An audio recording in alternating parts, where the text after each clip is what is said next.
Pereira cortou, a bola voltou no Aguilar, pro Rames, arrumou, bateu, gol!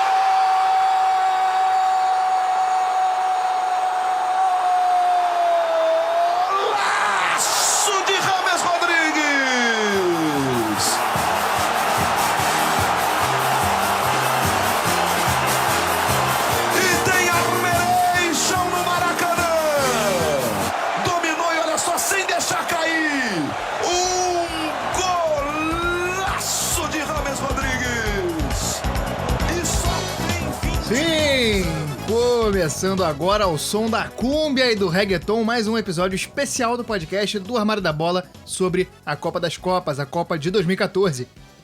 Se semana passada falamos de todos os grupos da primeira fase e das zebras, dessa vez nosso tema são as oitavas de final, as quartas de final e a América Latina em destaque.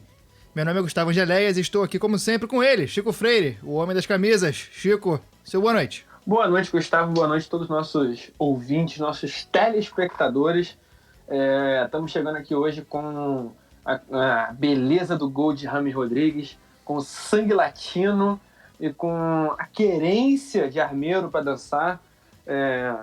Também, por que não, com o alívio, né, do chute do Pinilha no travessão, para falar mais um pouquinho sobre a Copa das Copas, já que semana passada o tempo não nos deixou falar mais, não nos deixou estender nosso amor, nosso carinho, nossa paixão pela Copa das Copas, Copa do Mundo 2014.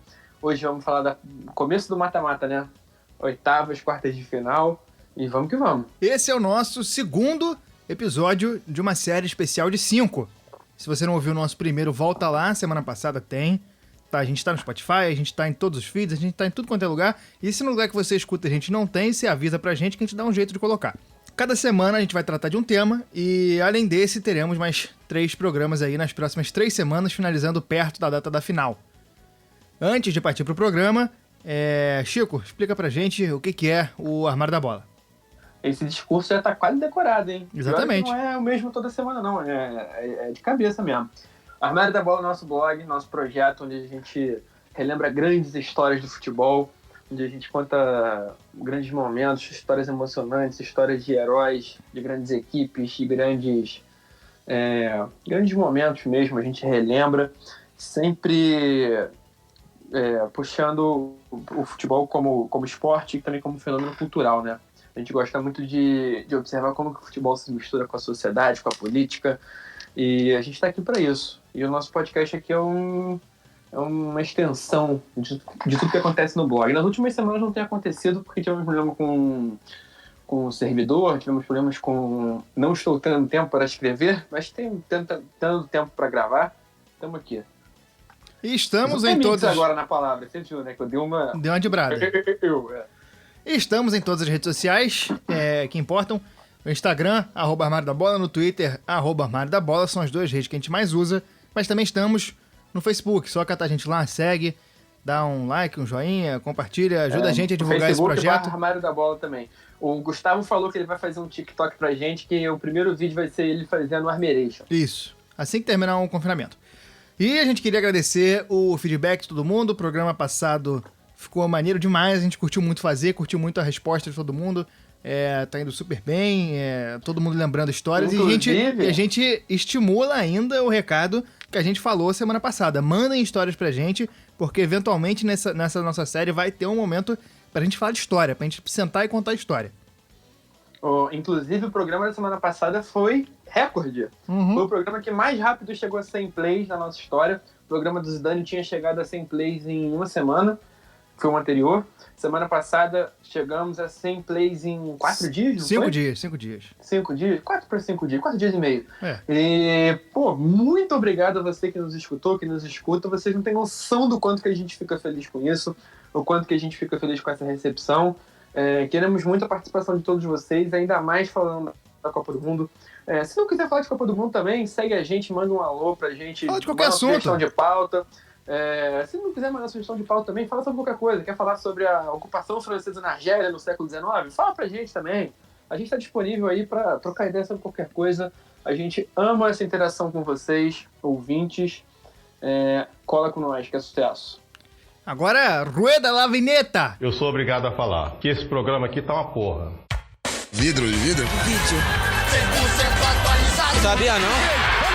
Não sei o que aconteceu. Luís do Maranhão. Esses negros maravilhosos que saem tabelando, tocando. Começando a falar aqui das oitavas de final, nossa primeira partida é Brasil e Chile. O Brasil passou com tranquilidade na primeira fase, o Chile surpreendeu a Espanha e conseguiu a classificação para as duas seleções se enfrentarem no palco do maior trauma da história da seleção brasileira, que viria a seguir. Não tinha acontecido até o momento, que é o Mineirão. E se o Galvão Bueno criou o bordão "tá em crise, chama o Chile", talvez a dificuldade do Brasil em ganhar dessa seleção desse um sinal do que poderia vir pela frente, né? Dava um sinal de que a seleção era ultra mal treinada pelo Filipão, né? Pô, a única pessoa que consegue ter dificuldade jogando contra o Chile é o Filipão na Copa do Mundo. A seleção argentina na Copa América 2015 e 2016 conseguiu ter dificuldade porque foi pros pênaltis, se ferrou, mas a Argentina batendo pênalti a gente sabe como é que é. Agora, Chile não é, assim, é uma seleção muito boa, eu tô brincando. O Sampaoli fez um grande trabalho à frente da seleção chilena. Não era pra passar tanto susto, talvez, não era, mas foi um jogaço, né, cara? Foi um jogo bem acirrado. A expectativa era para repetir a final da Copa das Confederações de 2013, né? Brasil e Espanha. Acabou que a Espanha não passou, o Chile jogou muito mais bola.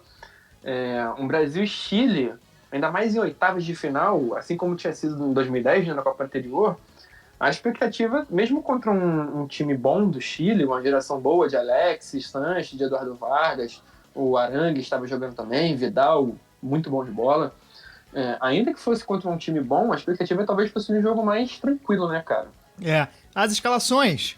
Brasil entrou com Júlio César no gol, na linha de defesa Dani Alves, Thiago Silva, Davi Luiz e Marcelo, meio campo Fernandinho, Luiz Gustavo e Oscar, no ataque Hulk, Fred, Neymar, técnico Luiz Felipe Scolari. O Chile entrou com Bravo no gol, Isla, Jara, Mena e Silva. Meio campo, excelente meio campo desse Chile, Vidal, Bem Medel, bom, né? Arangues e Marcelo Dias. No ataque, Eduardo Vargas e Alexis Sanches. O jogo acabou sendo um pouco truncado no primeiro tempo, mas saíram os 2 gols. Davi Luiz, numa bola bandida na área, abriu o placar pro Brasil. Uma bola malandra. É aquela bola que ela fala, alguém me chuta, e aí alguém vai e consegue bater de coxa nela, e foi isso que o Davi fez. Eu não tenho muito pique pra falar de gol do Davi Luiz, não, cara. Eu vou falar contra a Colômbia porque tem que falar, mas o Davi Luiz é um cara mas assim, isso já é um sinal um pouco do que essa seleção tinha de dificuldade de marcar gol, né, cara? Nos principais jogos, tanto contra Chile quanto contra a Colômbia, foi uma dificuldade e os gols saíram. Foram 3 gols até o fatídico 7-1. Esse do Davi Luiz, que foi desviado pelo Thiago Silva na primeira trave, depois o Brasil não fez mais gol nessa partida. Contra a Colômbia, a partida que a gente vai falar mais na frente, foi um gol também em sobra de escanteio, uma bola vadia no meio da área, que o Thiago Silva completou, e um gol de falta, e no 7-1 não foi nada, né? Mas o Brasil tinha uma certa dificuldade de armar, o Neymar super sobrecarregado, meio campo que não fazia nada, Hulk chutando bola torta e direito pra cima do gol, mas que, como a gente sabe, o falha de cobertura já fez essa análise. É a intenção, é a especialidade do Hulk, o chute forte pra fora.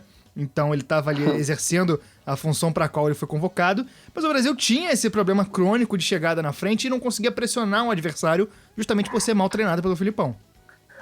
Além da falta de treinamento, né, além da falta de variedade, além da falta de repertório desse time, a gente vê pelas substituições que era um time muito mal convocado.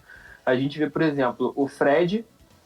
O Fred foi super bem na Copa das Confederações, aí demorou para engrenar ali na fase de grupos e fez um gol contra o Camarões no último jogo. O jogo foi uma baba, né? 4 gols do Brasil, até o Fred fez gol. E ele se tornaria até então o pior atacante da seleção na história das Copas, com só 1 gol na participação. Nesse jogo, o Fred estava tão mal que ele saiu e entrou o Jô. Bicho, pelo amor de Deus, não existe isso. Não existe o Jô vestir a camisa da seleção brasileira, com todo respeito ao Jô. Não tem como. Isso é uma coisa que me tira do sério. A opção pro time ser sair o Fred e entrar o Jô. Isso tá tudo errado. E aí na prorrogação saiu o Oscar, entrou o William. A especialidade do Hulk é o chute forte para fora. a especialidade do William... É o chute colocado. Chute colocado pra fora. Exatamente. Não, ele tem um lance muito característico, né, cara, que acompanha ele durante toda a carreira dele na seleção, que é correr sem sair do lugar, seguido por um cruzamento errado. Ele é muito bom nisso. Ele faz isso praticamente o jogo todo. E ele nunca deixa de fazer isso, e ele sempre acerta quando ele tenta errar. E o William, ele é um desses casos de jogadores que tem muito na seleção brasileira, principalmente nos últimos tempos, de caras que não jogam nada na seleção, mas que são bons nos clubes e que merecem as convocações. A gente tem o caso do William, a gente tem o caso do Marcelo, a gente tem o caso do Fernandinho, desses caras que chegam na seleção e não conseguem jogar. E qual é o motivo? Eles não jogam bola? Não, o motivo é sempre o treinador que não sabe escalar. E a gente tem um problema crônico de treinador, de projeto. A gente não tem nada na seleção brasileira que sirva para resolver isso. Nesse jogo também, alguém que passou por isso, até um cara que é numa medida um pouco menor do que esse que você citou, que é o Daniel Alves, né? O Daniel Alves tem grandes momentos com a camisa da seleção, mas a trajetória dele em Copas do Mundo é muito fraca, né? Ele é um cara que deixou muito a desejar para a quantidade de futebol que ele tem. A gente sabe que ele é um craque, é um dos melhores laterais que a gente já viu. O cara joga muita bola, uma inteligência tática, uma qualidade técnica muito, muito, muito grande. E ele foi tão mal que esse foi o último jogo dele como titular, né? Ele perdeu a vaga pro Maicon. Uhum. O Maicon, que devia estar com 50 anos, até um mês da Copa não era convocado, foi convocado ali. Precisamos de um lateral reserva? Quem tirou a última Copa? Chama o Maicon aí. O Maicon, ninguém sabe o que estava fazendo nessa Copa de 2014, né? E aí ele foi parar na Copa do Mundo e acabou virando titular no jogo seguinte, de tão mal que o Daniel Alves estava indo. E acabou que o Chile empatou logo no primeiro tempo. E no segundo tempo o Brasil melhorou. O jogo foi mais aberto, mas ninguém conseguiu marcar. Fomos para a prorrogação, aquela tensão no ar, o Mineirão em transe, algo que acho que a gente vai acabar abordando mais para frente, mas assim, uma torcida brasileira que não sabe torcer. Esse projeto, quer dizer, essa falta de projeto brasileiro de seleção, ela acarreta essa questão, porque o Brasil não joga no Brasil. Só joga no Emirates. Só joga no Emirates, só joga em Wembley, só joga longe, ou então no Catar, que é pra ganhar muita grana. Então a torcida brasileira não tá acostumada a torcer, tanto que, cara, a gente não tem música, não tem nada. E além do mais, uma Copa do Mundo, que a gente vai voltar a falar disso, que a gente vai falar disso sempre, uma Copa do Mundo que não foi pro povo, uma Copa do Mundo para pessoas que não estão acostumadas com o dia a dia do estádio, não estão acostumadas com o cotidiano do estádio. Então uma torcida que é muito de expressões de e aí vai, uma coisa ou outra. Então é uma torcida mais fria do que a torcida do futebol brasileiro. A tensão tomou conta dessa torcida e ela foi ao máximo quando Pinilla pegou a bola e carimbou o travessão do Júlio César com um chutaço que em 20 chutes daqueles, 19 entram e esse não entrou. Brasil classificado nos pênaltis. Cara, esse chute do Pinilla foi uma coisa de maluco, né? Foi um tirambaço que ele soltou. Assim, o Júlio César, ele tirou com telepatia. Ele só olhou e falou assim, por favor, não entra, porque não tinha como. Arriba Pinilla, arriba Luis Gustavo, ganó Pinilla. Pinilla se va a meter en el área, tocó para Alexis, otra para Pinilla. ¡Travesaño! Se salvó Brasil, lo tuvo Chile, lo tuvo Pinilla. Era el gol de los cuartos de final. Pinilla, que cerca estuvo Pinilla. Falando disso, o Pinilla tatuou esse lance, inclusive. Tu sabe essa história? Né? Ele foi e tatuou, tem lá. Marcado na pele, não sei onde, acho que na perna ou no braço. É no ombro. É no ombro, né? Ele tatuou no ombro e ainda escreveu assim, a 1 minuto da glória. Exatamente. Tá de sacanagem, né? Faltou aí um bom gosto, um amigo pra falar, não faz isso. Qual é? Pinilla, qual é? Faz isso não. Mas terminou 1-1, fomos pros pênaltis. Não, aí antes dos pênaltis tem aquela cena clássica. E aí rolou... Pra mim representa a carreira do Thiago Silva. Rolou aquele descontrole do Thiago Silva, capitão, chorando desesperado, né? Cara, eu desgosto muito do Thiago Silva. Eu acho que isso já ficou claro em outros episódios. Eu desgosto muito dele porque, apesar de ser um cara muito bom de bola, muito bom tecnicamente, é um cara muito fraco de cabeça, é um cara muito despreparado para ser campeão no futebol. O currículo do Thiago Silva tem 10 títulos do Campeonato Francês. Pô, com o PSG até eu, né, meu amigo? Aí, pô, tem, beleza, uma Copa das Confederações com o Brasil, tem um título da Copa do Brasil com o Fluminense, e o resto é vice da Copa da Libertadores pro Fluminense, fazendo pênalti em tudo que é jogo. Pô, um cara que entrega em momentos decisivos à torta e à direita, entregou pelo PSG na Champions, entregou pelo Brasil na Copa América em 2015, 2016. Em 2019 tentou entregar, fez o que podia para entregar pro Peru na final, só que, pô, Brasil e Peru, beleza, o Brasil acabou prevalecendo, sem participação dele. Eu acho um cara... eu não gostaria de ter no meu time. Emocionalmente, o Thiago Silva é muito fraco, ele desmonta nos momentos decisivos, e isso é a prova disso. É até aquela coisa, eu vi muita gente errando o foco dessa discussão sobre o Thiago Silva, falando uma questão de, ele não é macho pra ser capitão brasileiro, não sei o quê, olha os capitães que a gente teve, Cafu, não sei o quê, olha as outras Copas, mas não é esse o ponto é que o capitão precisa ser uma liderança, e o erro talvez seja botar ele como capitão também, porque o trabalho do treinador, pra saber quem é o capitão, ele tem que ser muito bem feito, porque é o cara que no momento de liderar, ele vai precisar se impor. Se nesse momento o cara desaba dessa forma, você não tem como. O time já vai prejudicado. Acabou que o Brasil ganhou, beleza, mas simplesmente não tem como você achar ok que o cara que leva a abraçadeira de capitão da seleção brasileira, porra, ele não... Protagoniza um momento desse. Não dá. Ele chorando, desesperado, antes e depois, sabe? E a seleção inteira foi isso. Eu acho que essa seleção era muito ruim de cabeça, era um trabalho muito mal feito. Possivelmente não tinha psicólogo, porque o futebol brasileiro simplesmente não lida com psicologia. A maioria dos times não tem um trabalho de psicologia que deve ser feito, porque é muita pressão para esses caras. E o time cedeu a pressão nesse momento, mas acabou passando, né? O Penilha perdeu pênalti, o Alexis Sanches também, e o Rara perdeu. Do lado do Brasil, o William errou e o Hulk errou também, mas o Brasil passou 3-2 nos pênaltis. Brasil em direção às quartas. Eu concordo com o que você falou. O negócio é o seguinte: o capitão, ele não precisa se impor, de dar esporro, de não sei o quê. Não é grito. Gritar, igual um louco. Não é grito. É ser uma liderança, é ser um cara em que todo mundo tá... Porra, tô nervoso. Olhei pro lado, meu Deus, meu capitão tá aqui do lado. Relaxa, vai dar tudo certo. Tamo com ele, tamo junto, sacou? E o Thiago Silva não é essa pessoa. Quem assumiu isso nesse jogo foi o Júlio César, né? O Júlio César nos pênaltis, pô, pelo amor de Deus. A primeira defesa dele, que é o chute do Penilha, é uma defesaça, é uma bela de uma defesa no meio.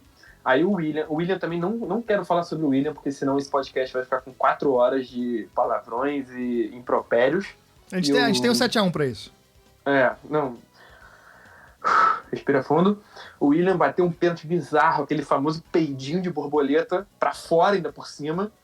E o Júlio César faz uma defesaça no pênalti do Alexis. O Alexis, que era o grande nome da seleção chilena, né? Talvez seja o jogador mais talentoso junto com o Vidal. Bateu muito bem no canto, e o Júlio César pulou de uma forma inigualável. Foi muito bem. Defesaça. A primeira defesa é boa, mas essa no chute do Alexis é surreal. O Brasil ainda tenta complicar, né? O Hulk, canhoto batendo pênalti, o que acontece? O Bravo pegou. O Hulk nessa Copa também, desastrosa a participação dele. Um desastre. Foi um desastre. E finalmente o Rara, pela seleção chilena. A sorte é que a gente botou um canhoto para bater e o Chile botou um zagueiro. Como eu sempre digo, torno a repetir aqui, eu tenho uma convicção que não é uma teoria, é um fato. Existem 3 tipos de jogadores no futebol. Tô falando essas porra, esse podcast não vai durar não, bicho. Já na amizade é difícil aguentar. No podcast também eu vou ter que começar a falar. Vai ter que aguentar, tu vai ter que escutar. Porque isso é um fato. 3 tipos de jogadores de futebol que têm uma chance muito maior de perder pênalti. Não tô dizendo que perdem todos, tá? E nem que jogadores de outros tipos não perdem. Mas, a maior chance de perder pênalti é o jogador canhoto, zagueiro ou argentino. ou argentino. Já que um canhoto perdeu pelo Brasil, o Hulk, o Rara acabou batendo na trave e mandou o Brasil para as quartas de final. No Maracanã, em outra partida, tivemos mais um duelo latino-americano, esse sul-americano. A Colômbia, aqui nessa partida... O primeiro também foi sul-americano. É verdade. E latino-americano também, ó, curiosidade aí. Olha aí, tá, olha só. A Colômbia, que já vinha com uma grande empolgação, se consolidaria nessa partida como a sensação da Copa contra o Uruguai, que tinha passado do grupo da morte ao lado da Costa Rica. Uruguai sem Luis Soares, que tinha sido suspenso por morder o ombro do Chiellini. Acabou que a seleção do Uruguai não tinha a menor capacidade sem o Soares. É uma seleção que sem a dupla de ataque não tem muito o que fazer. As escalações: Colômbia entrou com Ospina no gol, Zuniga, Zapata, Yepes e Armeiro. Armeiro que jogou no Flamengo, jogou no Palmeiras também. No meio campo, Carlos Sánchez, Juan Cuadrado, James Rodrigues, Abel Aguilar, Theo Gutierrez e Jackson Martínez. Uruguai, treinado pelo maestro Oscar Tabares, entrou com o vacilante Fernando Muslera. Na linha de zaga, Maxi Pereira, Martim Cáceres, Diego Godin, José Jiménez, Álvaro Pereira no meio campo, Rios Gonzalez, Christian Rodrigues, e no ataque, Diego Forlan e Edson Cavani. Um jogo que a Colômbia deitou em um Maracanã pulsante, uma festa absurda, uma atmosfera inacreditável no Maracanã. E a Colômbia partiu para cima contra um defensivo, como sempre, Uruguai, e contou com a insegurança de Muslera e com a falta de criatividade no ataque do isolado Cavani. É curioso, né? O Soares foi suspenso e o Uruguai teve que apelar pro Forlan. O Forlan foi muito bem em 2010, na Copa anterior. Eleito melhor da Copa, não foi? Craque. Não, acredito que sim. Foi o melhor da Copa. Possivelmente, mas ele foi o artilheiro em 2010. E ele foi um cara que jogou muito bem em 2010. Foi o jogador que melhor soube aproveitar Jabulani na história do futebol, né? Ele pegou a manha, né? Em 2014 ele já não tava essas coisas, né? Ele, enfim, já estava mais velho, enfim, a carreira dele já estava numa fase diferente. Ele até tinha jogado no Internacional, não fez grandes coisas e tal. Mas o Uruguai ainda tinha uma moral de poxa, semifinalista da última Copa do Mundo, e a Colômbia era aquela galera que estava chegando estava conquistando com um futebol bem legal. E o que é legal é que o Maracanã foi meio que contagiado, né? Tipo, tinha uma grande torcida brasileira, obviamente. E, bom, acabou de um lado puxando a torcida uruguaia, do outro lado puxando a torcida colombiana. Acho que por razões de futebol jogado, a torcida brasileira acabou, por razão de carisma, né? Acabou descambando um pouco mais para a torcida colombiana. Acabou adotando a Colômbia. E a Colômbia mostrou, a gente tá aqui, tá? A gente não tá aqui para brincar, não. E fizeram um belo de um jogo contra o Uruguai. O gol do Rames é uma brincadeira. O nosso gol. Que gol é esse? É o nosso gol de abertura aos 27 minutos. Numa bola um pouco perdida, o companheiro que eu esqueci quem é, do Rames, dá uma cabeçadinha pra frente, ele mata no peito sem deixar a bola cair. Bate de esquerda, a bola bate no travessão, entra no gol. Gol antológico, um dos gols mais bonitos da história da Copa do Mundo. Um dos gols mais bonitos da história do futebol. É um negócio absurdo, um maluco com 22 anos chegar numa Copa do Mundo contra um bicampeão no Maracanã, meter um gol desse. E, meu irmão, foi pra bandeira de escanteio, o Ferdancinho, Armeiro rebolando. É maluquice, cara. Esse gol é muito inacreditável. Muito legal esse gol. De arrepiar demais. O Rames jogou muito nessa Copa. Esse gol, cara, ele mata no peito, ele dá uma girada de 180 graus, ele vira, ele tá de costas pro gol completamente. Ele mata e ele vira o corpo todo. É muito maluco, né? Desafia aí a compleição do corpo humano, né? Ele fazer um gol desse é um chutaço. Esse gol é muito maneiro. Eu queria chamar uma atenção nesse momento. Uma atenção só? Não, uma só. Tá. Por favor, não precisa gastar mais. Porque no episódio passado eu falei do Falcão, né? Falcão Garcia. E a gente até foi chamado a atenção, nossos ouvintes mandaram aí. Eu não lembro exatamente quem que mandou essa observação. O Nepo Primo. O grande Nepo Primo. Abraço, meu amigo. Desculpa pela besteira que eu falei. É porque eu acabei pensando nessa geração de uma forma geral, né? Na seleção colombiana do Cuadrado, do Zapata, do Rames, e eu acabei falando que o Falcão estava nessa Copa do Mundo. Ele era um dos grandes nomes da Colômbia pré-Copa, acabou estourando o joelho, não foi pra Copa do Mundo, foi uma nossa vontade é que ele estivesse, porque o que essa seleção ia brincar na Copa do Mundo com o Falcão Garcia junto dessa galera ia ser brincadeira. Ele tava numa fase inacreditável, mas se machucou ainda pelo Atlético de Madrid, né? Uma coisa legal também que a gente esqueceu de falar sobre a Colômbia, foi na primeira fase, que foi o caso do Mondragón, né, que era o terceiro goleiro, e no último jogo da primeira fase, ele acabou entrando em campo para estabelecer o recorde. Tipo, a Colômbia já estava classificada, e ele tinha 41, quase 42 anos. O técnico, né, o Pekerman, acabou colocando ele para ele assumir do Roger Milla o posto de jogador mais velho a atuar numa Copa do Mundo. Isso foi legal pra caramba, eu tinha esquecido disso. Foi, ele comemorou com a família, o Stewart não queria deixar ele pegar o filho no final do jogo, ele deu uma conversada ali, acabou comemorando, foi super legal, foi um momento emocionante, foi um recorde legal para essa seleção colombiana.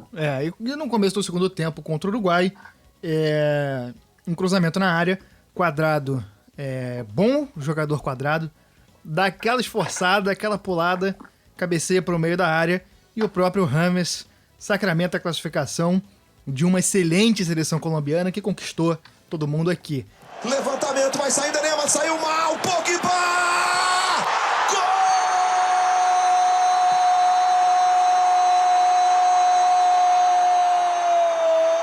Gol da França!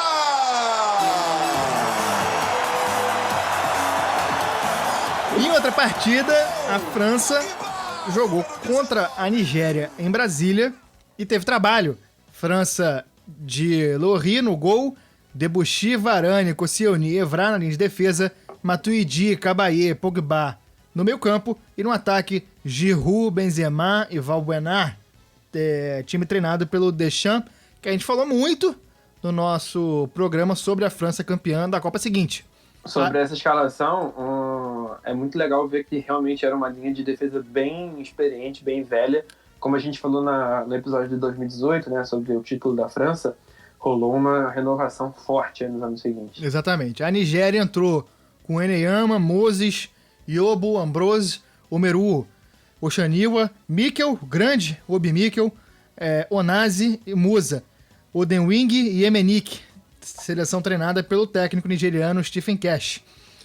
A França chega tranquila depois de uma primeira fase que deitou e a Nigéria foi bem na primeira fase e vinha de uma partidaça com a Argentina. Logo no começo, Pogba acerta um voleio que poderia ser antológico no meio, perto da pequena área, uma porrada, um tiro, um míssil e o Oreyama voa para fazer uma defesa absurda. O jogo teve bastante oportunidade, mas acabou que só foi decidido no final. Antes do gol francês, aos 55, um lance que poderia ter mudado a história da partida, o Matuidi deu uma entrada criminosa no Onazi, que saiu lesionado, inclusive. O Matuidi vai no tornozelo, aquela que o cara finca o tornozelo do companheiro no gramado e tomou só o amarelo. De uma arbitragem que não foi boa durante a Copa do Mundo.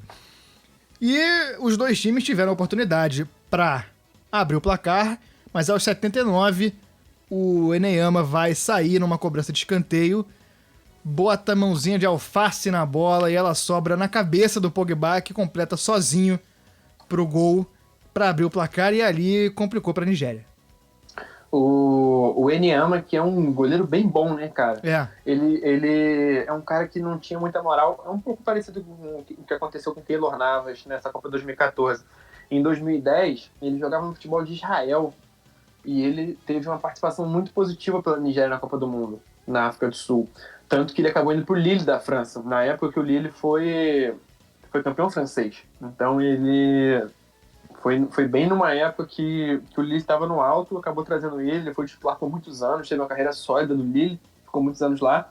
E não era comum, né? Até nesse jogo ele teve boas participações, fez boas defesas e acabou falhando no momento H. Eu acho que é um pouco a ver, né, com camisa, né, cara, experiência mesmo, porque a França é uma camisa mais pesada do que a seleção da Nigéria.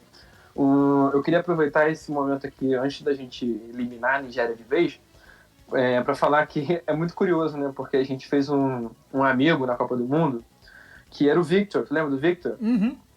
Foi um inglês que a gente conheceu no FanFest, que ele era descendente de nigerianos, virou nosso parceiraço. A gente levou ele vários dias no FanFest, levou ele vários dias pra tomar cerveja com a gente na rua, levou ele pra jogar bola. A gente levou ele pra jogar bola em pelado de garçom no aterro, que foi incrível. Foi. Tava tendo uma chuva torrencial no Rio de Janeiro. Eu fiz um golaço, lembra desse dia? Fiz um golaço tipo Pirlo. E por acaso ele se chamava Victor, ele se chama Victor, e ele é a cara do Victor Moses, A cara do Victor Moses. que é o ponta da seleção nigeriana. E ele era descendente de nigeriano, que ele falou, nigeriano e jamaicano. E era muito engraçado. Até hoje o número dele no meu celular tá salvo como Victor Moses.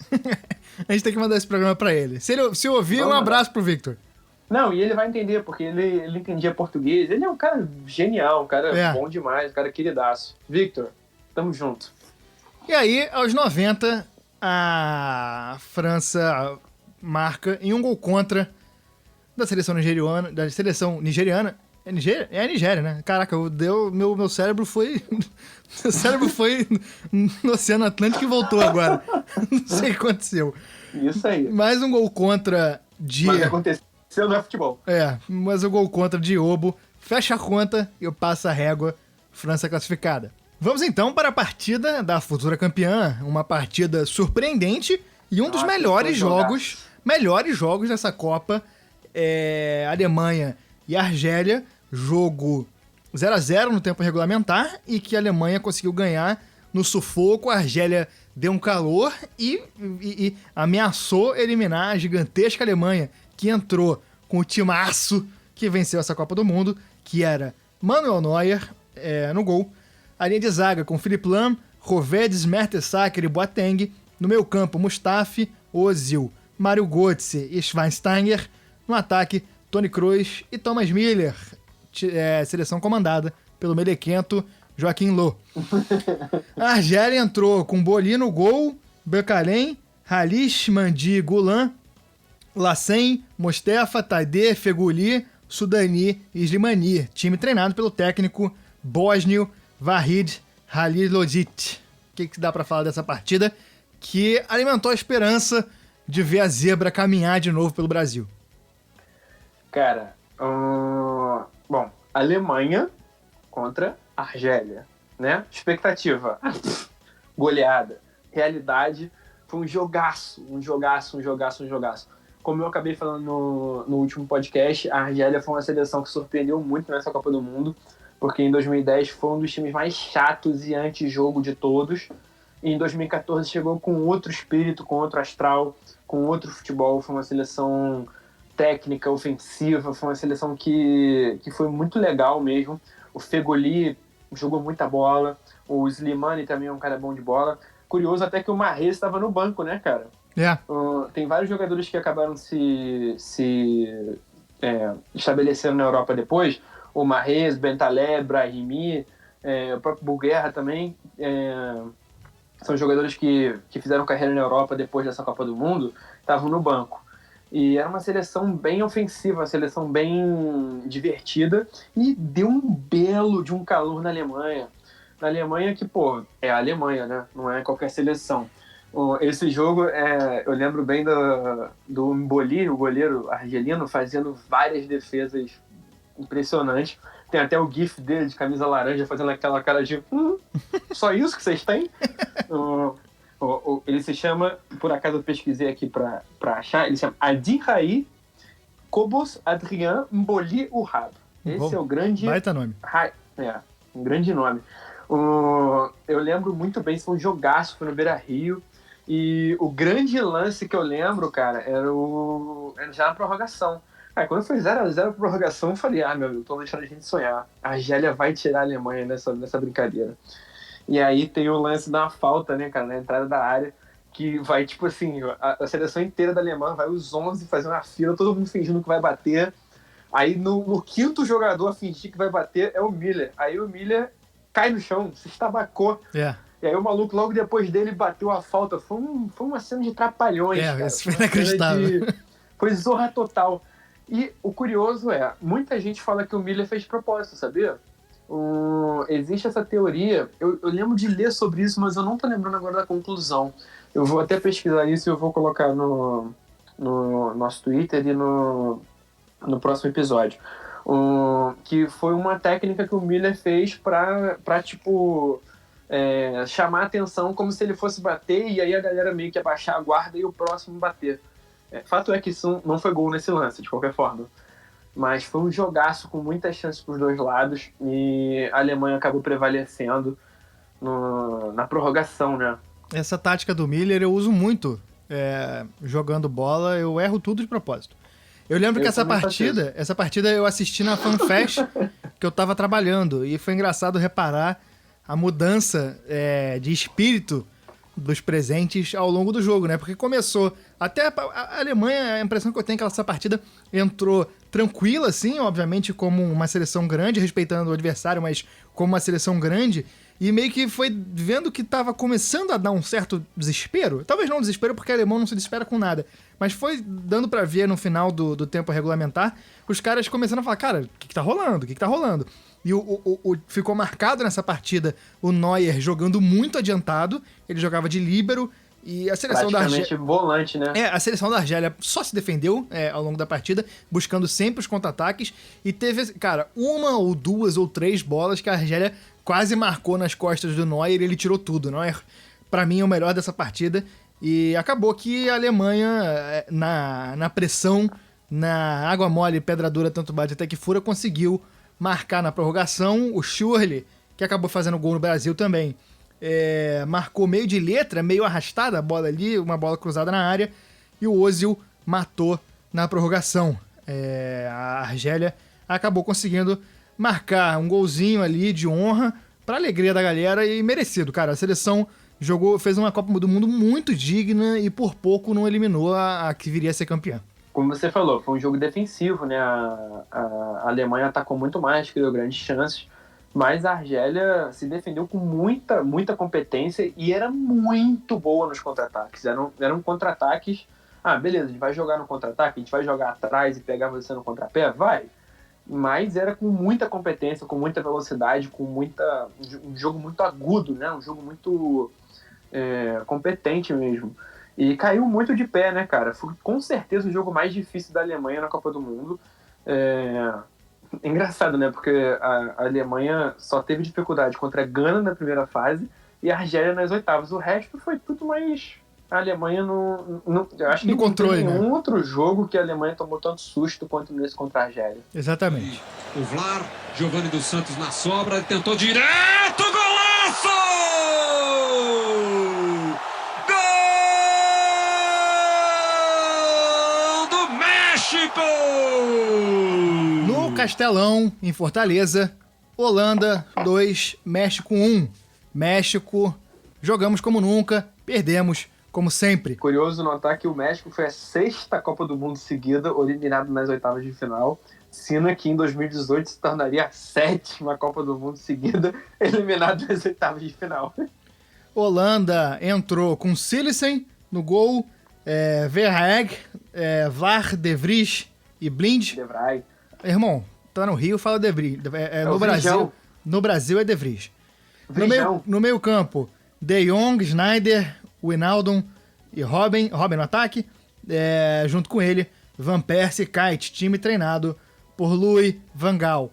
México entrou com Ochoa, Aguilar, Rodrigues, Marques e Moreno, Salcido, Layún, Giovanni dos Santos e Herrera, Guardado e Oribe Peralta, time treinado pelo maluco do Miguel Herrera. México jogou muito, jogou demais, abriu o placar com Giovanni dos Santos e foi garfado no final. A Holanda pressionou muito o México no segundo tempo, né, cara? O jogo foi totalmente da Holanda no segundo tempo. A Holanda, mas assim, o México se defendendo bem, a Holanda pressionando. E aí, no suspiro final do jogo, deu ruim pro México, né? A gente até achou aqui essa manchete que o rapaz, né, tava esperando o México ganhar esse jogo pra pedir a amada em casamento. E aí ele aproveitou a vitória parcial do México para pedir a namorada em casamento nas arquibancadas do estádio Castelão. Aí complicou. E aí, pô, zicou bonito, né, meu amigo? Aos 88... A zica não tem língua, não tem fronteira, não tem nada, irmão. A zica, ela existe para todo mundo e é a lei universal das coisas e a ordem moral desse universo. Cara, e aí o rapaz, né, aos 88, gol do Snyder pra empatar. Beleza, teremos prorrogação. Não, meu amigo. Um pênalti aos 94. Tem gente que diz que o Robin se jogou, tem gente que... Eu particularmente não tenho opinião formada sobre esse O assunto. Robin cavou monstro. E aí pênalti pra Holanda, o Runtelar guardou. Holanda nas quartas de final. Adeus, México, pra variar. México eliminado com requintes de crueldade, né, cara? Que maldade com os caras. A torcida do México, que tava em peso aqui no Brasil, se decepcionou com um time muito bom do México que jogou bem, né? O Giovanni dos Santos, ele abriu o placar com um golaço no segundo tempo. E dava. Mais uma seleção das grandes aí, sofrendo com uma de menor porte. Ochoa, mais uma vez, catou tudo, que já tinha feito miséria com o Brasil na primeira fase. Mas não deu. México... Ele tava sem clube, né? Isso é engraçado. Exatamente. Assim, eu achei um jogo bem parelho, né, cara? Era uma seleção da Holanda meio em reconstrução, assim, com talvez sem tanta moral quanto em 2010, e uma seleção bem competente do México. Eu achei um jogo bem parelho, bem digno desse confronto. O Manha, olho fixo na bola, pé direito na bola, partiu, bateu, gol! Costa Rica faz história, leva pela primeira vez um país da América Central para as quartas de final da Copa. Em Recife, uma partida que antes da Copa ninguém imaginaria que seria disputada em uma oitava de final. Grécia e Costa Rica. Costa Rica com o scratch de Keylor Navas no gol. Aqui, calma aí. Foi Costa Rica e Grécia. Você botou na Grécia primeiro só por clubismo? Porque você tem família grega? Foi. Costa Rica é dona da casa. Eu sou apresentador do podcast, eu faço o que eu quero, amigo. Costa Rica entrou. A Grécia entrou com Carnedes no gol. A linha de defesa, Torocides, Manolas, Socrates e Rolebas. Maniates, Samaris, Karagunis e Spaulingides. Não, Salpingides. No ataque, Christodolopoulos e Samaras. Eu queria fazer um rápido parênteses aqui sobre a seleção grega, que os nomes são todos muito bons. Vamos lá, o goleiro é o Orestes. Orestes Quercia. Aí tem o Vassilis, que é o famoso vacilão. Tem o Costas, que ele não toma bola nas costas. O Sócrates, que, né, só sei que nada sei. E o lateral, o Rolebas, que ninguém sabe se é Rolebas ou é o grego Cholevas. Lembra que rolava essa diferença na grafia? Que era Cholevas, Rolebas. Tinha o com J e o com H, confuso. Com CH era Cholevas. Maravilhoso. Aí tem o Samaris e o Samaras. Enfim, é uma seleção, né, curiosa. A Costa Rica entrou com Keylor Navas no gol. Na defesa, Gamboa, Gonzalez, Duarte e Júnior Dias. O Manha, Terreda, Borges, Bolanhos e Campbell, além de Brian Ruiz. A Grécia, que a gente não falou, treinada pelo português Fernando Santos. E a Costa Rica, treinada pelo colombiano Jorge Luis Pinto. A Costa Rica já estava com o futebol um pouco mais manjado. E a Grécia, defensiva como sempre, acabou segurando. Partida 1-1. Vamos para os pênaltis. E é engraçado porque a Grécia empatou muito no final. A história da Grécia nessa Copa do Mundo é tomar calor durante o jogo, não sofrer gol e no finalzinho empatar. E foi o que aconteceu. Aos 6 do segundo tempo, Ruiz abre o placar com um chute no cantinho. Bola fraquinha, rasteira, belo chute. E aos 45 do segundo tempo, Socrates empatou por muito, muito pouco. Meus vizinhos estão gritando aqui. Acho que eles estão revoltados que a Grécia foi eliminada. Por muito pouco, o Mitroglou não virou. Ele teve uma oportunidade dentro da área e o Navas fez uma defesa inacreditável. Nos pênaltis, ele brilhou de novo e a Costa Rica seguiu com o sonho vivo. É curioso, né, cara? Porque, tipo assim, a gente teve 3 jogadores da Costa Rica que se destacaram muito nessa Copa do Mundo. Que foram o Navas, goleiro, o Joel Campbell, atacante, e o Brian Ruiz, camisa 10. E o Navas foi o cara que cresceu muito no mata-mata. E ele, né? Ele foi o cara que mais se estabeleceu depois. O Joel Campbell e o Brian Ruiz, enfim, né? O Brian Ruiz chegou a jogar no Sport em Portugal, chegou a jogar no Santos, no Brasil. Mas o Navas foi o cara que foi para time grande, né? Foi pro Real Madrid, PSG. enfim, foi o cara que mais se destacou nesse jogo, se destacou no jogo seguinte e foi o cara que se estabeleceu.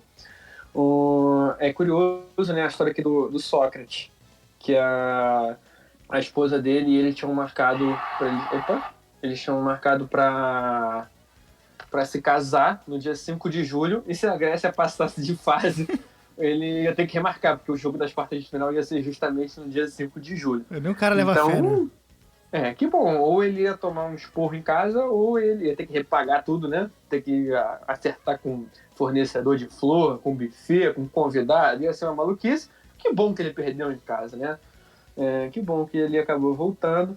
E a Costa Rica manteve o sonho vivo. Foi um jogo um pouco menos bom tecnicamente, talvez, mas não foi um jogo menos emocionante, né? Foi um jogo bem legal ver a Costa Rica. Caramba, Costa Rica nas quartas de final de Copa do Mundo. Isso é muito legal, né? E Grécia eliminada pra ir pra tristeza da família Angeléias. Chupa, Gustavo. O Messi, ele deu uma sumida na prorrogação.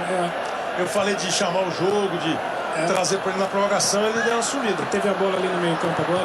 Olha aí, ó. Vai falar dele, ó. Vai falar dele, ó. Foi pra dentro, rolou a bola pro Di Maria, bateu pro gol!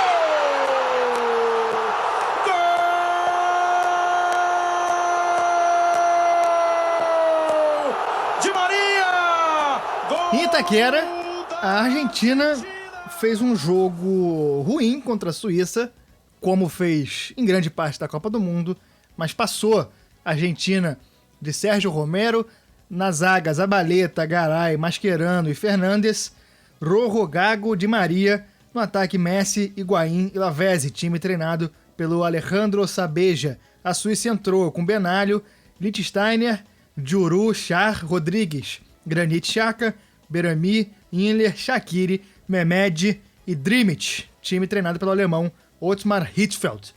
O Hitzfeld é um cara que foi campeão da Copa da Champions League, tanto pelo Borussia quanto o Bayern, né, cara? É um cara com uma história importante no futebol alemão e, enfim, não fez porcaria nenhuma pela seleção da Suíça. Suíça. É um time com talento, né?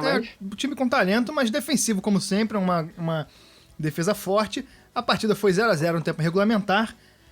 Acabou que foi pra prorrogação e quando todo mundo já achava que ia pros pênaltis, Messi puxa a bola na intermediária, toca pro Di Maria, que encaixa no cantinho e classifica a Argentina para as quartas de final, para a loucura dos milhões de argentinos que ocuparam o Brasil na Copa do Mundo.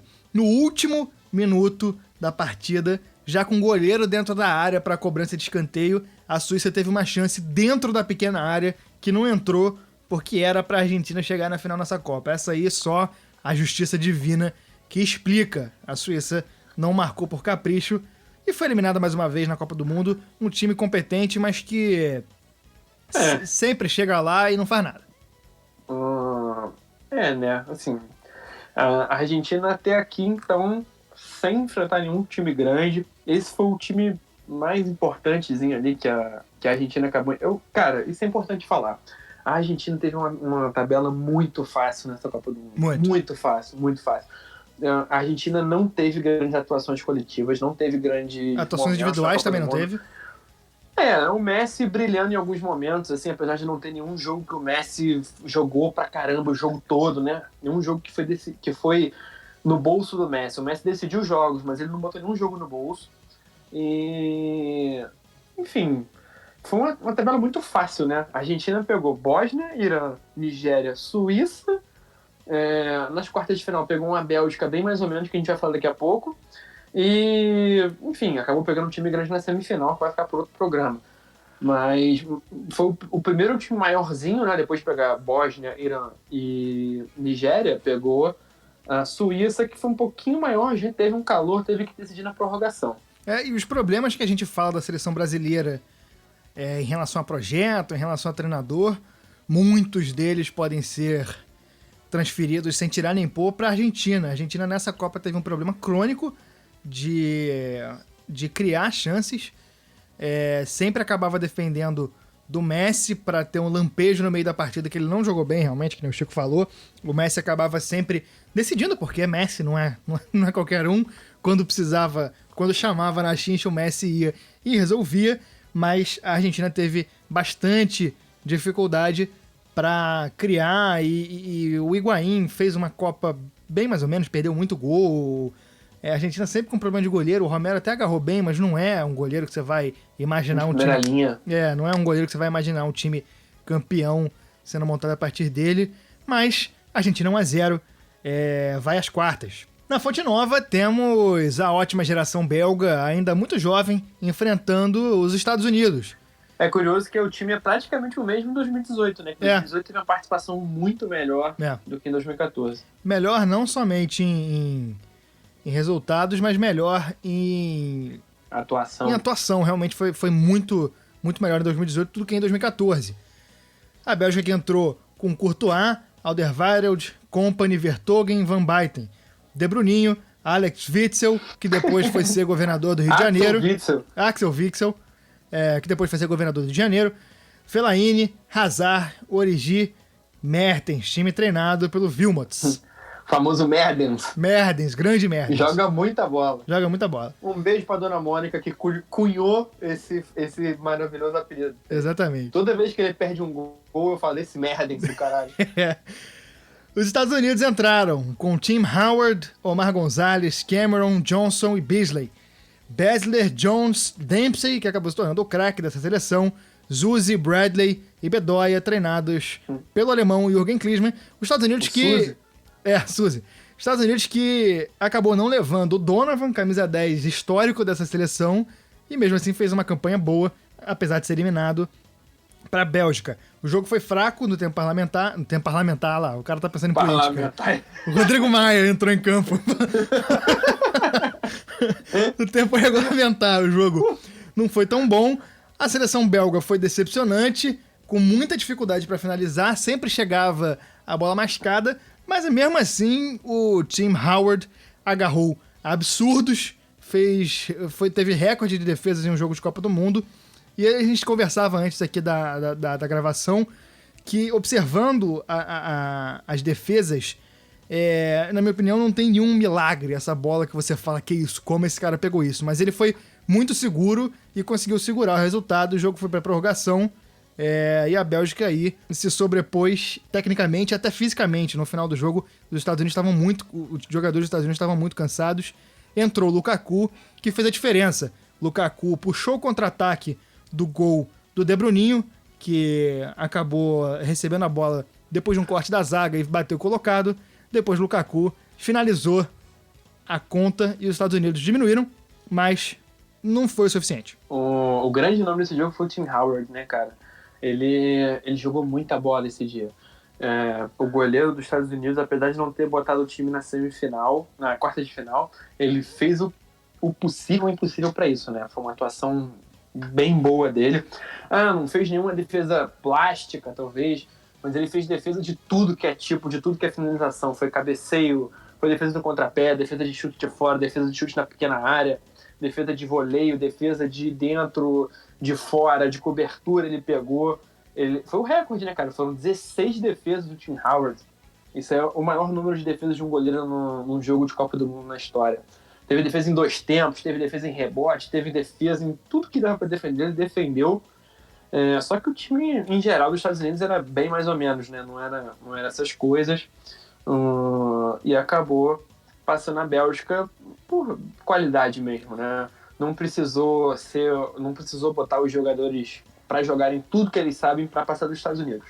E os Estados Unidos que acabou dando uma esperança de que na Copa seguinte poderia brilhar, mas acabou vergonhosamente nem se classificando e vai ficar para a próxima aí a qualidade tática da seleção americana. Em 2022 eles vão chegar com Donovan, sabe disso, né? Exatamente. E vamos para as quartas. O Davi bateu! Olha o gol! Olha o gol! Olha o gol! Olha o gol! Gol!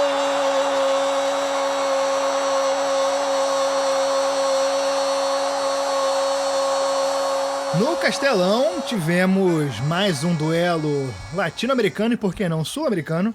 Brasil e Colômbia. O Brasil chegava depois de uma partida tensa contra o Chile, e a Colômbia chegava depois de ter deitado em cima do Uruguai. Brasil com a escalação: Júlio César, Maicon, Thiago Silva, Davi Luiz e Marcelo, Fernandinho, Oscar, Paulinho, Hulk, Fred e Neymar, time treinado pelo Luiz Felipe Scolari. A Colômbia veio com Ospina, Zuniga, Zapata, Yepes, Armeiro, Sánchez, Quadrado, James Rodrigues, Guarim, Ibarbo e Theo Gutierrez. O Guarim, jogador do Vascão, hein? Jogador do Vascão. O Brasil abriu o placar logo no começo, com o Thiago Silva em uma bola bandida no meio da área colombiana depois do gol de escanteio. E a Colômbia começou o jogo descendo o sarrafo no Brasil. Isso é uma questão importante para esse jogo, porque esse vai ser o jogo da lesão do Neymar. Se a gente tivesse tido uma arbitragem boa, que a gente não teve nessa partida, talvez o Zúñiga tivesse pensado 2 vezes antes de quebrar o Neymar no meio. Mas a Colômbia deu de relho no Brasil, meu amigo. Exatamente. O Brasil jogou bem no primeiro tempo, mas sem muita organização. Tava com mais raça do que bola. E o James bem marcado pelo sistema defensivo brasileiro. E a gente nota já também uma certa perca, mentira, uma perda de paciência da torcida. Principalmente com o Hulk. Se no começo... Também pudera, né? No começo da Copa, a gente tinha os gritos de Hulk quando ele pegava na bola, todo mundo gritando Hulk, Hulk. Aí já era um pouco mais vaia do que Hulk. E no primeiro... O primeiro cartão amarelo desse jogo saiu pro Thiago Silva, quando ele, de maneira completamente imbecil... Que ódio! O que a gente tava falando da partida passada pro Thiago Silva também vale pra essa. Porque como é que ele toma esse cartão? O Ospina agarra a bola e vai tentar dar aquilo que que os boleiros chamam de quebrada, que é aquela bola que o goleiro pega, joga no ar e chuta a bola, ainda no ar. O Thiago Silva tenta impedir. E toma amarelo, tá suspenso pra próxima partida. O Thiago Silva tem um talento pra ser burro, né, cara? Pra fazer besteira na hora que ele não pode fazer besteira. Não é fácil, cara. Não é fácil. Ele sabe o momento exato que vai... Nessa intensidade não é fácil. Nessa quantidade, nessa frequência não é fácil. E no momento, cara, igual o jogador grande sabe o momento de decidir, o Thiago Silva sabe o momento de fazer merda. Ele sabe o momento que ele vai atrapalhar mais. Ele não escolhe as oitavas, que aí depois ele voltaria na semi. Ele escolhe as quartas pra ficar de fora contra a Alemanha. Então... O Thiago Silva, por que vocês culpam o Thiago Silva porque faz o 7-1? Porque ele não tava no 7-1. Mas por que ele não tava no 7-1? Porque ele é muito burro. Porque ele faz uma coisa dessas. Porque na hora das quartas de final, ele tenta fazer... esse lance, cara, eu não vou nem me estender não, porque, enfim...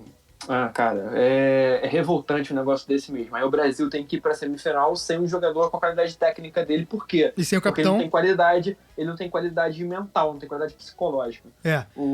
Esse jogo é curioso, né? O Maicon já virou titular no lugar do Daniel Alves, como a gente comentou. E, curiosamente, possivelmente a melhor atuação do Brasil na Copa do Mundo, né? Melhor atuação. Acabou que, mesmo, como eu falei, sem muita organização, mas foi a atuação com maior volume de jogo. O Brasil se impôs mais nessa partida e no começo do segundo tempo fez 2-0 com um golaço de falta do Davi Luiz. Golaço. A gente aqui vai tecer todas as críticas possíveis e imagináveis e até inimagináveis pro Davi Luiz, mas se for possível criticar dele, eu vou criticar.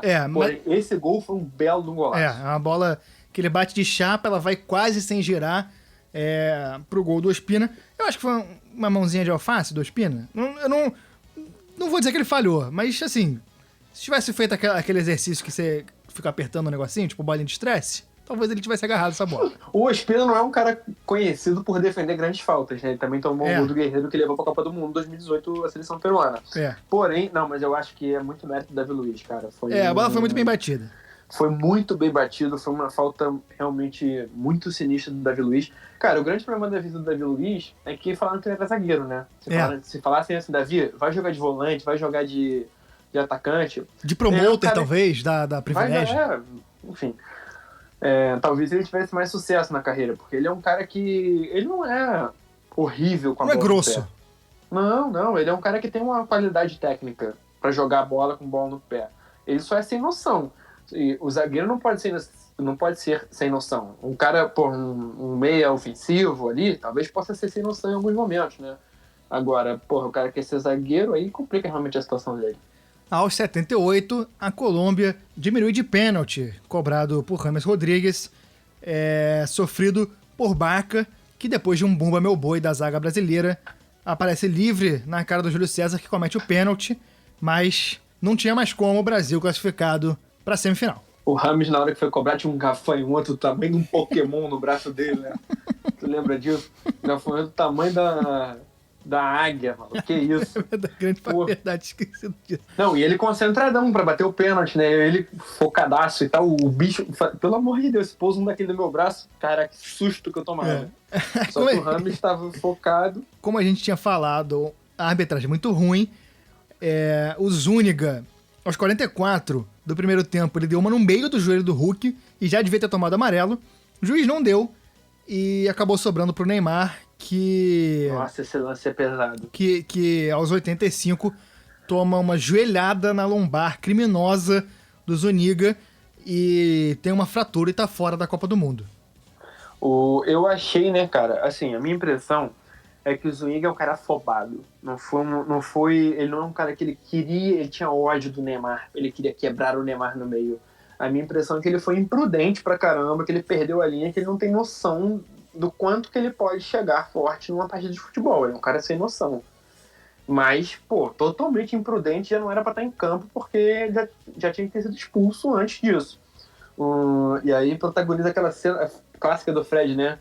Ih, rapaz. Avisam, na coletiva, né? Na zona mista, avisam pro Fred que o Neymar tava fora da Copa do Mundo. E aí tem a palhaçada do Davi Luiz, né? E no final tem a palhaçadinha do Davi Luiz, que vai capitalizar em cima do sofrimento alheio. O Rames Rodrigues chorando, a eliminação justa, porque a esperança estava do lado da Colômbia. Caiu de pé demais. Ridículo, cara. Não é a postura do cara. E, sei lá, talvez a gente esteja sendo mais chato aqui, porque a gente não gosta do Davi Luiz, mas ele ir quando o cara tá chorando e aí pedir aplauso da torcida porque sabe que vai aparecer no telão cara, é exagero demais. Era melhor só... Tinha outras maneiras de consolar o amigo, né? Eu vou deixar que o grande craque Daniel do Fala de Cobertura fale pela gente nossa opinião. Esse rapaz, esse Davi Luiz, me irritou profundamente, já me irritava antes, dando abracinho em jogador que ele derrotava no jogo contra a Colômbia, foi apontar e dar abracinho em jogador que tá chorando pra aparecer, essa forma mais baixa de se aparecer, em cima de um jogador derrotado. Com certeza, humilhando o jogador. Humilhando o jogador. E a Alemanha bate a falta com o cross lá pra dentro da área, o toque de cabeça pro gol!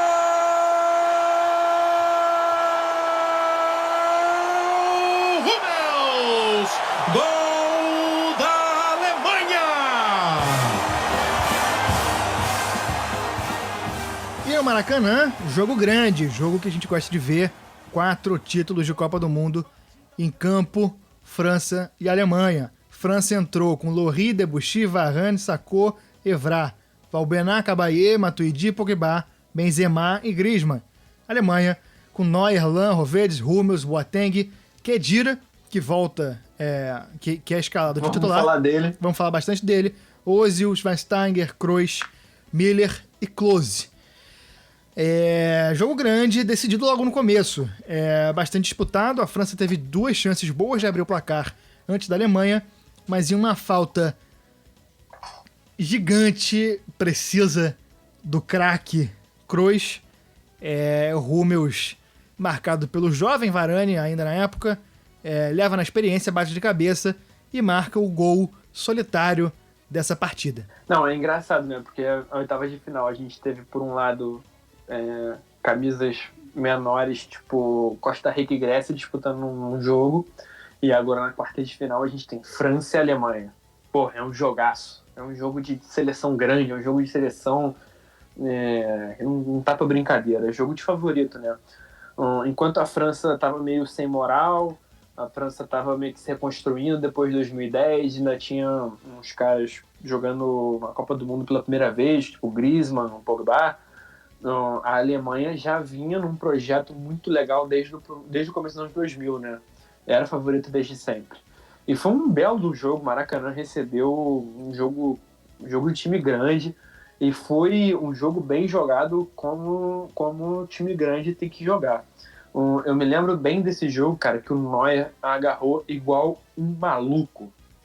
tem uma defesa que ele faz no segundo tempo, se não me engano, que eu acho que é o Benzema. Eu não me lembro quem que soltou essa pancada, acho que foi o Benzema. Soltou uma pancada a 5 centímetros dele. O Neuer só levanta o braço como se fosse o Exterminador do Futuro, como se fosse um robô. Tu lembra dessa defesa? Lembra, é inacreditável. Ele dá uma. Não, ele inacreditável. bota o joelho Ele só na. dá- Ele bota o Não, joelho ele na só grama e levanta o braço.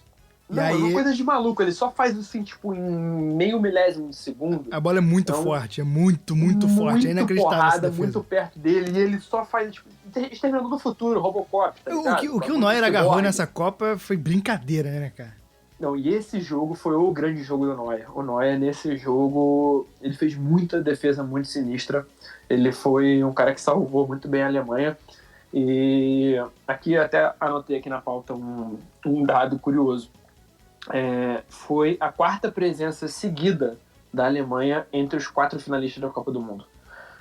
Foi pela 4ª edição seguida que a seleção alemã chegou na semifinal. Foi vice em 2002, terceiro lugar em 2006 e 2010, e foi a 13ª vez que a seleção ficou entre os 4 melhores. Nem o Brasil tem um resultado tão bom, tão sinistro quanto a seleção alemã.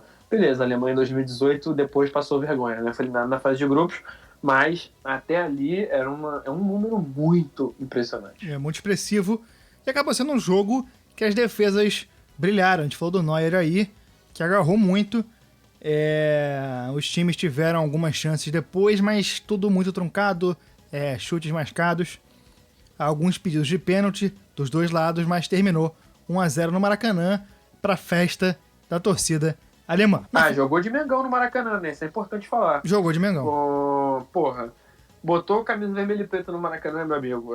Fazer o quê, né? O que aconteceu? Na Fonte Nova, tivemos a sensação da Copa Costa Rica disputando contra a Holanda. Holanda de Silesen, Vlaar, De Vries, Bruno Martins, Índio, Legadão, Blind, Sneijder, Wijnaldum, Robben, Van Persie, Kite, Depay, e a Costa Rica de Navas, Gamboa, Costa, Gonzalez, Dias, Umanha, Terreda, Borges, Campbell, Bolanhos e Brian Ruiz. Fim do sonho. A Costa Rica eliminada, apesar de ter dado um susto na Holanda. Esse foi um belo jogo, cara. Foi um jogo muito legal. Talvez um jogo não tão emocionante, mas foi um jogo bem legal mesmo. 2 seleções, uma trocação franca legal. É legal, né? Tipo, a Holanda era o melhor ataque da Copa e a Costa Rica era até então a melhor defesa da Copa. Foi um confronto entre extremos. E eram 2 times que até então jogavam futebol um pouco reativo nessa Copa do Mundo, né? Eram 2 times que não propunham tanto o jogo, mas que tipo assim, que conseguiram boas vitórias com pouca posse de bola. E, enfim, alguém tem que propor o jogo, alguém tem que botar isso aqui para rodar. E acabou sobrando para a Holanda tomar esse papel, até por causa da camisa, né? Eu acho que, numa 1/4 de final de Copa do Mundo, uma Holanda contra uma Costa Rica, essa responsabilidade é mesmo da Holanda. E mesmo assim a Costa Rica fez um jogo muito valente, né, cara? Foi um jogo muito encaixado, como foi em toda a Copa do Mundo. Defenderam muito bem, jogaram de igual para igual, jogaram igual gente grande contra a Holanda. O Navas, mais uma vez, agarrou absurdos. Grande Copa do Navas, cara. Foi uma grande Copa do Navas. E a Costa Rica teve chance no contra-ataque, mas quem jogou mais, quem criou mais foi a Holanda, ainda mais no tempo regulamentar. Na prorrogação acabou ficando um pouco mais parelho. No último lance da primeira fase eu lembro que quem que foi? Foi o Terreda. Não, o Terreda não foi não. Foi o Umanha ou o Terreda, não lembro agora quem foi, mas tirou uma bola em cima da linha que o Van Persie bateu. E na prorrogação, até pela questão física um pouco, né, eu acho, o jogo ficou um pouco mais equilibrado. O Van Gaal acabou mexendo bastante no time para tentar levar esse jogo antes dos pênaltis. Tirou o Legadão, tirou o Martins Indi para botar o Huntelaar, que era atacante, né, tirar o Zegger e botar um atacante. Mas em vez disso ajudar o time, em vez disso crescer o time de forma ofensiva, acabou deixando um pouco bagunçado. E a Costa Rica aproveitou muito bem, pegou uns contra-ataques bons, equilibrou mais o jogo e levou certo perigo, mas acabou não abrindo o placar. Esse 0-0 levou para os pênaltis, mas é impossível falar desse jogo. Eu acho que esse foi um dos grandes momentos da Copa, cara.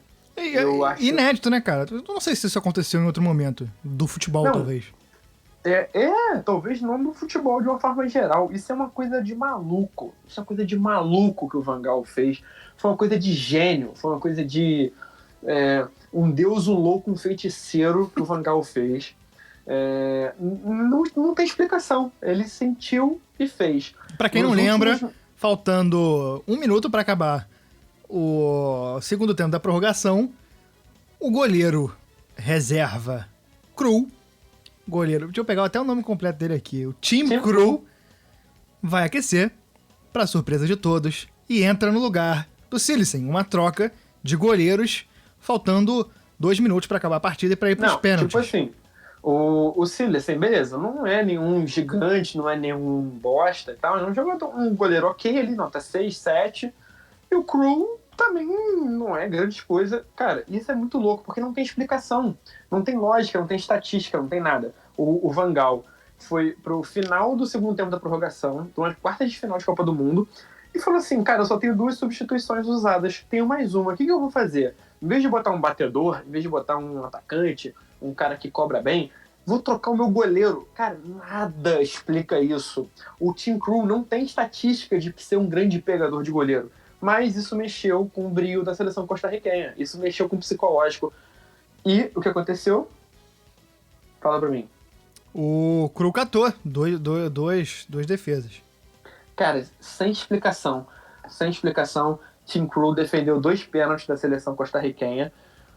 Aquilo que eu falei no começo do programa, né? Defendeu 2 pênaltis. Um do Brian Ruiz, canhoto, e um do Umanha, zagueiro. O Manha que tinha feito no confronto anterior. Fica o detalhe aqui. Mas pegou um canhoto, pegou um zagueiro, todos os holandeses acertaram, prevaleceu a camisa, né? Prevaleceu a tradição. A Holanda acabou passando para a próxima fase num belo jogo. E campanha super digna da Costa Rica. Não, Pro pelo orgulho amor da de Deus. população, inacreditável, uma seleção muito divertida, uma seleção que jogou bem, que encantou e... Valente, carismática. Vai ficar pra história como uma das maiores zebras e das mais legais zebras que a gente viu em Copa do Mundo. Pô, eu fiz questão de comprar a camisa da seleção da Costa Rica depois dessa Copa do Mundo, cara. Porque foi uma seleção muito legal mesmo. Foi uma seleção muito legal. De Maria. Sobrou no Higuaín! Pro gol!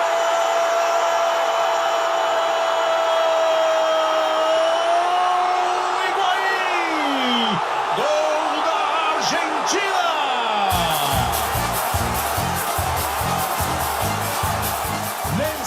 Último jogo das quartas de final, no Mané Garrincha, Argentina e Bélgica. Um jogo chato.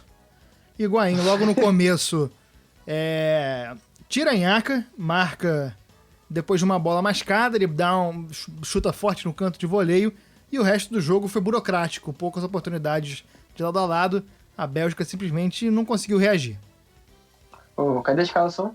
A escalação da Argentina entrou com Romero, Zabaleta, Garay, De Michelis, Basanta, Biglia, Mascherano, Di Maria, Higuaín, Messi e Lavezzi. A Bélgica de Courtois, Alderweireld, Kompany, Vertonghen, Van Buiten, De Bruninho, Governador Axel Witsel, Fellaini, Hazard, Miralas e Origi. Não, assim, o Higuaín é aquele cara que a gente conhece, né?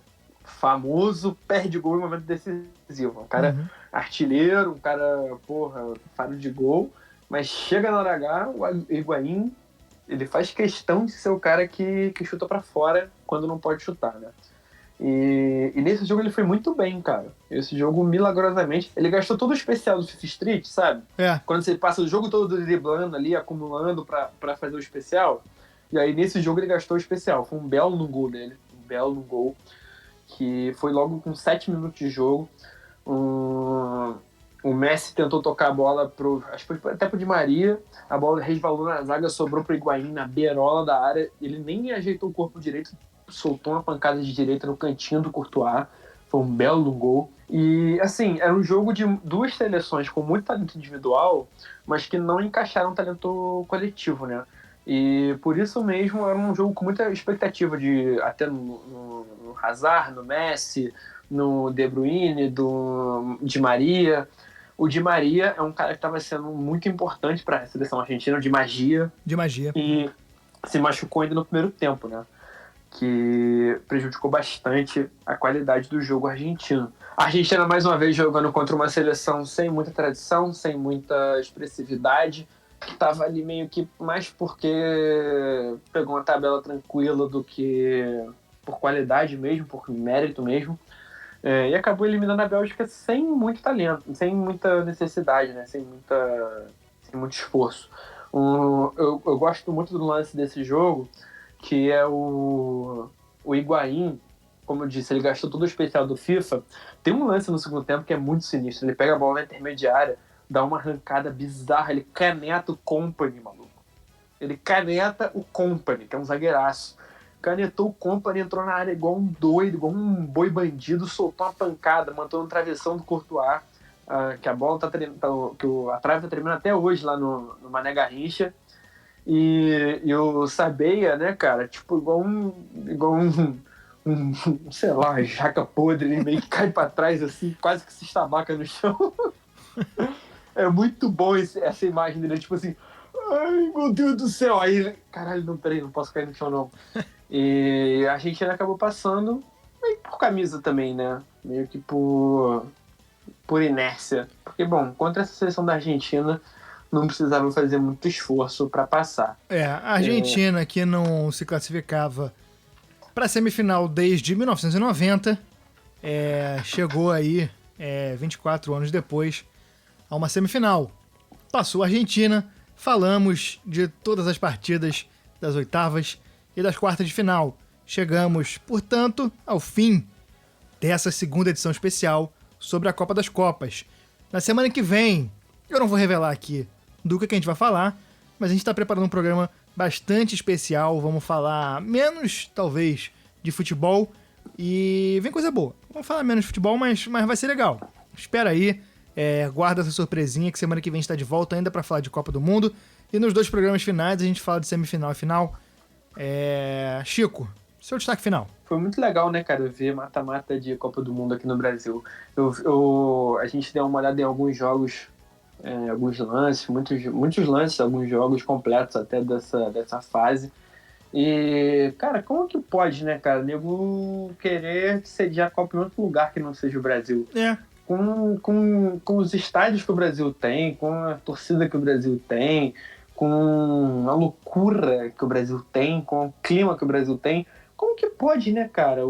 Levar pro Catar. Pô, vai se ferrar. Vai se catar. Eu queria catar. dizer uma parada. Você falou vai se catar. No começo do programa você falou que a gente falou no outro programa de primeira fase e zebras. A gente falou de primeira fase e tamanduás bandeira, tá? É verdade, tem razão. Aqui no Brasil não são zebras, são tamanduá bandeira. E é isso, né, cara? Que privilégio que a gente teve de ver uma Copa do Mundo em solo brasileiro, de acompanhar tudo jogaço, isso. Né, cara? Jogos bons, ver esses craques todos atuando por aqui. E tá sendo um privilégio também lembrar disso agora com calma. Falar dessa Copa, lembrar de todos os momentos, lembrar de histórias, lembrar de jogadores, de gols, de pedidos de casamento, de tudo. A gente volta. Quer dizer que estava apaixonado. Exatamente. Semana que vem a gente volta e encerramos aqui. Forte abraço! Um beijo! Não, calma aí. Antes de você citar a vinheta, peraí, para essa vinheta aí. A gente iniciou uma tradição no último episódio, hein, cara? É verdade. A gente tem que terminar da mesma forma. Tá, conta aí. 1, 2, 3 e... Oea!